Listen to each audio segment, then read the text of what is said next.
In the past few units, we've used regular expressions to classify or lay out sets of strings.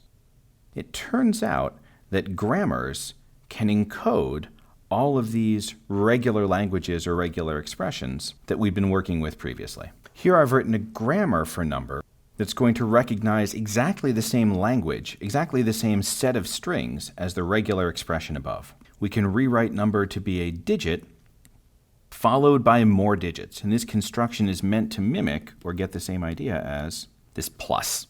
We need at least one, but we could have some more. Down here, I've just listed out all of the digits longhand. Well, I haven't on this particular page, but you could imagine I could write out 2 through 8 as optional alternate rewrite rules in our grammar. More digits is where a lot of the action happens. One possibility is that we have one digit followed by potentially even more. And another is that we give up. I could write epsilon. This means more digits goes to nothing. So for example, down here at the bottom, I have a derivation starting with number, getting to the number 42. Number goes to digit more digits using our first rule, rule number 1.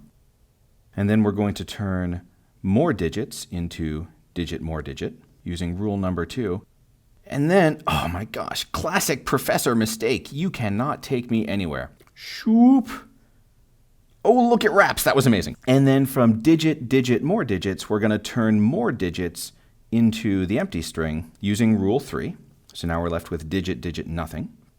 And I'm going to turn that second digit into a 2. This empty string isn't really there. Then I'll turn that first digit into a 4. Huzzah.